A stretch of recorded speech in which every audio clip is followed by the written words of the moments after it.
죽음의 조에서 일본이 전차군단 독일을 멈춰 세웠습니다. 긴도안에게 페널티킥 선제골을 내주며 끌려가는 듯했지만 2대1 짜릿한 역전승을 거뒀습니다. 무엇보다 모리아스 감독의 용병술이 빛났습니다.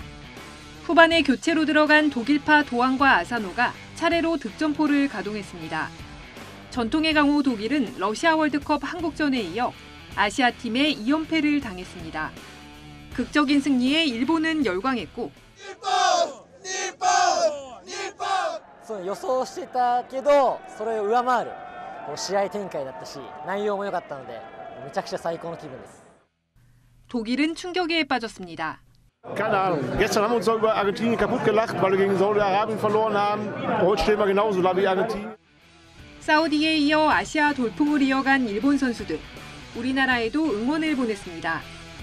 황희찬과 한솥밥을 먹었던 미나미노는 한국은 특별한 일을 낼 능력이 있다고 했고 쿠보는 친구 이강인이 자신에게 했듯 행운을 빌어주겠다고 말했습니다. 일본은 청소로도 완벽한 손님이란 외신의 찬사를 받았습니다. 일본 관중들은 경기 뒤 스타디움에 남아 쓰레기를 치웠고 선수들은 마치 사용하지 않은 상태처럼 라커룸을 깨끗하게 정리하고 떠났습니다. YTN 이지은입니다.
축구 경기장 위에서 벌어지는 모든 상황은 17개의 규칙 안에서 이루어집니다.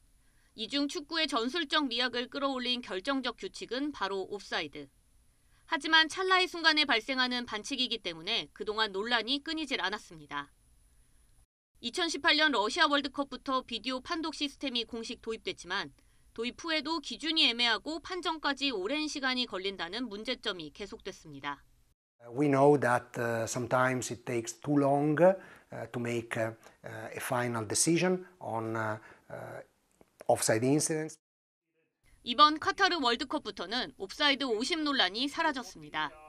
국제축구연맹 피파가 미국 MIT, 스위스 취리 공대와 함께 3년 가까이 개발한 반자동 옵사이드 판독 기술 덕분입니다. 이 기술의 핵심은 크게 3가지. 우선 경기장 지붕 아래 12개의 카메라가 공과 선수들의 움직임을 실시간으로 파악하는 트래킹 기술이 적용됐습니다. 찍힌 영상은 실시간으로 새 판독 시스템을 거치게 되는데 각 선수의 몸 29개 관절 포인트를 인식해 초당 50회의 빈도로 분석합니다. 이를 통해 선수의 신체 일부가 옵사이드 라인을 벗어나면 곧바로 비디오 판독실로 신호가 전송됩니다. 공인구에도 비밀은 숨어 있습니다. 공인구 알릴라 안에 장착된 관성 측정 센서는 500분의 1초 단위로 선수가 공을 차는 순간을 정확하게 인식합니다. With the technology itself drawing the offside line. This will reduce the time needed for the assessment, as well as the accuracy will be improved. 경기 중 옵사이드 상황이 벌어지면 개발한 판독 시스템이 곧바로 비디오 판독실로 신호를 전송하고 결과는 주심에게 전달됩니다. 주심이 옵사이드로 판정하면 시스템이 전송한 데이터가 3D 애니메이션으로 변환돼 경기장 전광판과 중계방송에 그대로 송출됩니다. 피파는 새 판독 시스템을 통해 평균 70초가 걸렸던 비디오 판독 판정보다 훨씬 짧은 평균 25초에 옵사이드를 판정할 수 있다고 설명했습니다. YTN 사이언스 양우영입니다. 카타르 월드컵 주 경기장, 중국 국영기업이 건설했습니다. 월드컵 기간 숙박난, 교통난 해소를 위해 도입한 컨테이너 호텔 6,000곳과 버스 3,000대, 수도 공급용 저수지 15곳 등 곳곳에 중국의 손길이 닿았습니다. 중국 기업들의 후원금도 역대 최대 14억 달러에 육박하는 걸로 전해집니다. 중국인들 사이에서 월드컵에 대표팀만 빼고 다 갔다는 자조 섞인 농담이 나오는 이유입니다. 中国队虽然缺席了本届世界杯，但是世界杯上并不缺少中国元素。 특히 마스크도 거리 두기도 없이 축구를 즐기는 세계인들의 모습에 허탈감은 더합니다. 강력한 제로 코로나 정책으로 수많은 사람들이 격리되거나 봉쇄의 공포에 시달리고 있기 때문입니다. 这届世界杯开幕，成千上万的人聚集在一起也不戴口罩，这是一个政治的问题。中国就宣布抗击新冠病毒胜利了，所以现在这个不可能再开放了。 중국 내 하루 확진자 수는 지난 4월 상하이 봉쇄 때와 비슷한 2만 8천여 명. 역대 최악으로 치닫고 있지만 다른 나라들과 비교할 때 인구 대비 감염률은 높지 않은 편입니다. 이번 월드컵을 지켜보는 중국 누리꾼들은 이렇게 같은 시대, 다른 세상을 살고 있다는 불만을 토로하고 있습니다. 베이징에서 YTN 강정규입니다.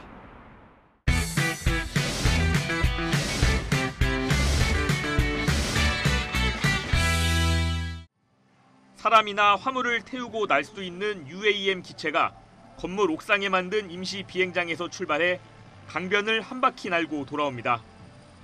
조종사 없이도 비행 가능한 무인 방식입니다.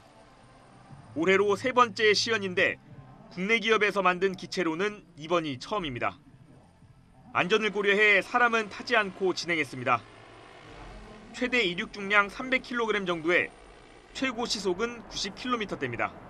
항상 일정하게 그 속도로 비행할 수 있다는 점, 그리고 직선 거리로 항로를 확보할 수 있다는 점에서 차량보다 더 빠른 속도로 목적지에 이동할 수 있을 것으로 보고 있습니다. 서울 지역에서 경기도권까지 한 20분 정도의 비행을 할 수 있을 것으로 보고 있습니다. 다른 국가들과도 비교해도 현재 국내 업체들이 보유한 기술력이 우위에 있다고 관계자들은 평가하고 있습니다. 우리나라의 전반적인 기체뿐만이 아닌 교통관리나 인프라 등에 대한 세계 경쟁력을 4위로 간주하고 있는 수준에 있습니다. 국토교통부는 이르면 2025년 도심에서 공항을 오가는 구간을 시작으로 상용화에 나선다는 계획입니다. 요금도 이용자 부담이 덜한 수준으로 점차 낮추겠다는 겁니다. 초기에는 모범 택시보다 조금 비싼 수준이 되는 건 어쩔 수 없는 부분인 것 같고요. 기술 발달과 더불어 자연스럽게 요금은 저희는 일반 택시 수준 정도로 낮아질 것으로 보고 있습니다. 안전 문제가 가장 큰 변수 가운데 하나인 만큼 국토부는 내년부터 전남 고흥 개활지에서 종합 테스트를 진행할 방침입니다. YTN 최기성입니다. 신생아에게 가장 흔한 질환인 황달. 혈액 속 빌리루빈이라는 색소가 많아져 온몸이 노랗게 보이는 것으로 자연 소멸되기도 하지만 합병증을 막기 위해 대부분 광선 치료를 시행합니다. 특수 파장의 파란빛을 피부에 쪼여 황달 원인인 빌리루빈을 신장으로 직접 배출하는 원리입니다. 하지만 치료를 위해 신생아는 시력보호 안대를 쓴 채 인큐베이터 안에서 강한 불빛을 쬐어야 하고 하루 이상 부모와 격리되어야 한다는 단점이 있습니다. 그런데 국내 연구진이 황달 치료에 효과적인 470나노미터 파장의 청색 OLED를 직물 위에 구현하는 데 성공했습니다. 표면이 울퉁불퉁한 직물 위를 폴리머를 이용해 평평하게 하고 그 위에 OLED를 입혀 높은 유연성을 유지하면서도 물 세탁까지 할 수 있게 만들었습니다.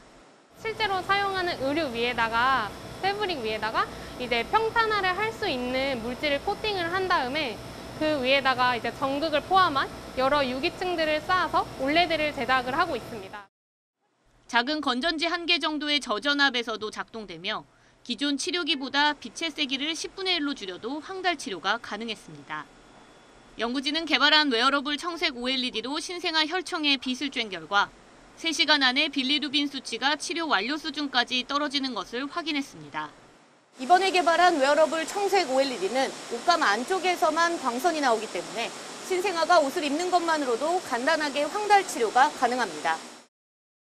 그러니까 기존의 기술 같은 경우는 설치용으로 그러니까 시간 장소의 구애를 받습니다. 개발한 옷 올레들은 이런 베넷옷 같은 경우 형태로 만들어서 입히게 되게 되면은 똑같은 효과를 나타나면서 연구진은 개발한 웨어러블 청색 OLED의 임상 시험을 준비 중이며 빠르면 2년 안에 상용화할 것으로 기대했습니다. YTN 사이언스 양우영입니다. 검정 차량이 관제센터 대형 스크린에 보이고 잠시 뒤 수배 차량이 포착됐다는 경고 메시지가 떠오릅니다. 이동 경로를 실시간으로 확인한 경찰이 출동하고 이내 수배 차량의 앞을 가로막는 데 성공합니다. 충남도는 일반 방범용 CCTV에 인공지능 기술을 접목해 차 번호를 인식하고 수배 차량을 확인하는 추적 시스템에 대한 시연회를 열었습니다. 충남 지역에 설치된 방범용 CCTV 2만 6천여 대 중 차량 번호 인식이 가능한 CCTV는 5%인 1,300여 대에 불과합니다. 나머지 95%의 CCTV에서 수배 차량을 포착하려면 관제센터 직원들이 일일이 눈으로 봐야 했지만 천안과 아산에서는 인공지능이 자동으로 번호를 확인합니다. 이 시스템을 활용하면 일반 방범용 CCTV를 통해서도 차량 번호를 추출할 수 있고 추출된 차량 번호는 경찰청 수배 차량 검색 시스템과 연동돼 곧바로 확인이 가능합니다. 인공지능을 최대한 효율적으로 활용하기 위해 동적 할당 기능도 도입했습니다. 평상시에는 주요 거점 CCTV 위주로 차량 번호판을 확인하다가 수배 차량이 나타나면 바로 근처 CCTV들의 분석 기능을 부여해 동선을 추적하는 기능입니다. 지역 분할해서 운영하고 있다가 수배 차량이 근거가 되면 동시에 다른 카메라 지역에 있는 카메라의 AI 그 부분들을 그 지역으로 분포시켜서 집중 관제를 반경 단위로 할 수 있도록 되어 있습니다. 기존 차량 번호 인식용 CCTV는 고가여서 많이 설치할 수 없었기 때문에 이번 기술을 활용하면 비용 절감 효과가 클 거로 기대됩니다. 기존의 번호 인식 카메라는 800에서 900만 원 정도의 고가의 장비였는데 방범용 CCTV는 이거의 10분의 1 정도 가격입니다. 충남도는 이번 사업을 다른 시군으로 확대해 나가는 한편 세금 체납 차량, 공해 차량, 미등록 차량 등을 찾는 데 확대 적용하는 방안도 검토할 방침입니다. YTN 양동훈입니다. 기계에 손가락을 집어넣자 혈당 수치가 표시됩니다. 피를 따로 뽑지 않는 혈당 측정기로 간과 요산, 콜레스테롤 수치까지 측정 가능합니다. 빛을 이용한 분광 기술로 혈액을 분석한 겁니다. 현재는 혈당 수치, 간 기능, 콜레스테롤, 에이즈 등이 측정 가능하도록 개발되어 있고 나아가 암, 종양 표시자 지표에 관해서도 개발에 진행 중에 있습니다. 국내 유일 국제 광융합 산업 전시회가 광주에서 막을 올렸습니다. 150여 개 기관이 참여해 반도체와 에너지, 의료 등 다양한 산업 분야에 적용된 광융합 신기술과 제품들을 선보였습니다. 광주가 커지고 기업이 그만큼 광산업이 커졌다고 생각합니다. 우리가 새로운 산업 이야기하지만은 그 새로운 산업도 이런 광산업에 융합되어서 나타난 것이 새로운 산업의 부흥을 꿈꾸는 데 아닌가 이렇게 생각이 듭니다. 17개 나라에서 100여 명의 외국 구매자도 찾았습니다. 기업은 경기 침체로 수출에 어려움을 겪고 있는 만큼 판로 개척에 기대감을 드러냈습니다. 미국이나 유럽이나 이런 나라들에서 그 광 케이블 수요가 엄청나게 많이 폭발적으로 늘어나고 있습니다. 다양한 국가에서 우리 광 케이블을 구매를 하려고 저희가 접촉을 하고 있습니다. 한국광산업진흥회는 취업 준비생을 위해 일자리 채용관도 매년 마련해 일자리의 미스매칭을 해소하는 데 한몫하고 있습니다. 다른 분야의 산업군을 볼 수 있어서 되게 좋은 유익한 경험이 될 것 같고 또 이렇게 직업 상담을 받음으로써 제 취업 진로에 있어서 좀 도움이 되는 것 같습니다. 올해로 20회를 맞은 광융합 산업 전시회. 핵심 성장 동력으로 도약한 우리나라의 광융합 기술이 세계 시장을 이끄는 역할을 톡톡히 하고 있습니다. YTN 오순열입니다.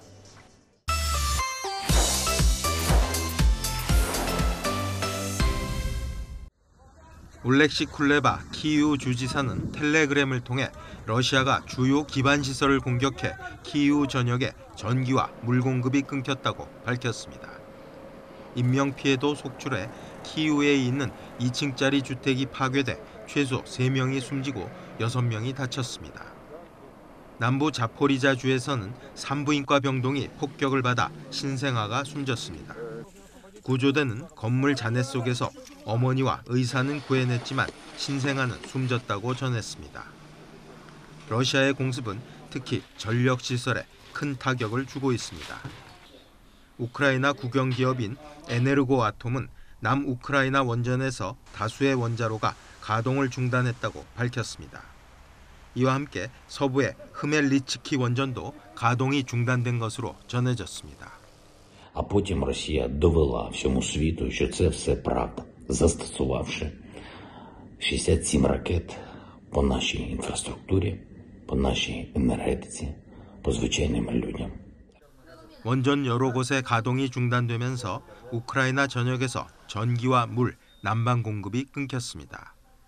우크라이나와 국경을 맞대고 있는 몰도바에서도 국토의 절반 가까이에 전기가 끊겼습니다. Не работает телефон, нету света, холодно, дождь, замерзли. 발전소 등 기반 시설을 노린 러시아의 공격으로 우크라이나는 물론 이웃나라 주민들까지 큰 고통을 겪고 있습니다. YTN 김진호입니다. 우크라이나가 러시아로부터 탈환한 헤르손 지역 주민들은 식수와 전력 부족으로 심각한 고통을 겪고 있습니다. 드니프로 강물을 떠서 식수로 사용하고 전기와 난방 부족으로 구호 텐트에서 생활하고 있습니다. 우크라이나 정부는 헤르손 등 남부 지역 주민들을 상대적으로 안전한 중부와 서부 등으로 대피시키고 있습니다. 젤렌스키 우크라이나 대통령은 러시아의 공습으로 에너지 시설의 50% 이상이 피해를 보았다며 이를 에너지 테러로 규정했습니다. Вбити електрику, воду і теплопостачання зимою. А це і є метою Росії. Це поставити життя мільйонів людей під пряму загрозу. Це рівнозначно застосуванню зброї масового знищення. Абсолютний злочин. 세계보건기구 WHO도 현재 1,000만 명 정도가 정전을 겪고 있다며 올겨울 우크라이나인 수백만 명의 생명이 위험하다고 경고했습니다.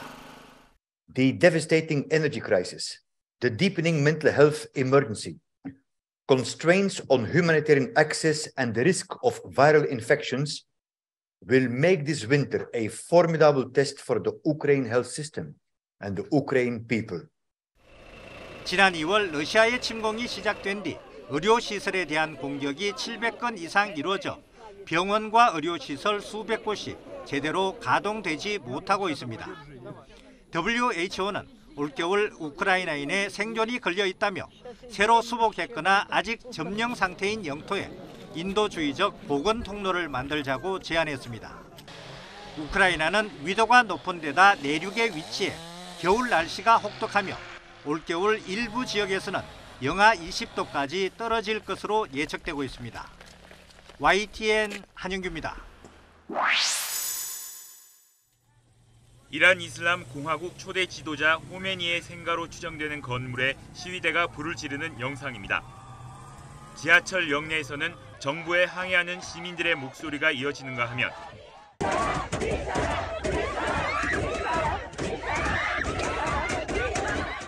경찰의 강경 진압에 비명을 지르거나 바닥에 쓰러진 시민들의 모습도 보입니다. 지난 9월 22살 여성 마흐사 아미니가 히잡을 제대로 쓰지 않았다는 이유로 경찰에 끌려간 뒤 의문의 죽음을 맞이하자 정부에 항의하는 시위는 전국적으로 퍼졌습니다. 18주 넘게 계속된 시위에 이란 정부가 강경 진압을 하는 과정에서 숨진 사람만 300여 명에 이른다고 유엔이 밝혔습니다.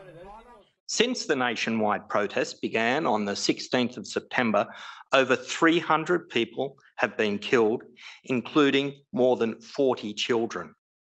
특히 이란 내 31개 주 가운데 25개 주에서 사망자가 나올 만큼 전국적인 피해입니다. 유엔 측은 이란 정부가 그런데도 대응의 수위를 높이고 있다고 비판했습니다. We urge the authorities to address the people's demands for equality, dignity and rights instead of using unnecessary or disproportionate force to suppress the protests. 월드컵에 참가한 이란 축구 선수단도 국가 재창을 거부하는 등 반정부 시위는 이란 각계각층으로 번지는 상황. 하지만 이란 당국은 시위에 가담했다며 외국인도 40명까지 체포하는 등 강경 진압 기조를 이어가고 있어 피해는 계속 늘어날 것으로 보입니다. YTN 김세호입니다. 올해 추수감사절을 맞아 여행길에 오르는 미국인 수는 5,500만 명에 이를 것으로 집계됐습니다. 코로나 이전 수준으로 회복한 수치입니다. 문제는 휘발유가 갤런당 3.61달러로 역대 추수감사절 최고 기름값을 기록했고 항공료도 코로나 이전보다 20% 이상 올랐다는 겁니다. For a while there, I got round-trip tickets for probably $80. But now I feel like they're probably closer to like 400 on average. 추수감사절 밥상 물가도 줄줄이 올랐습니다. 칠면조 값이 작년보다 24% 오르는 등 주요 식료품 가격이 20% 안팎으로 인상됐습니다.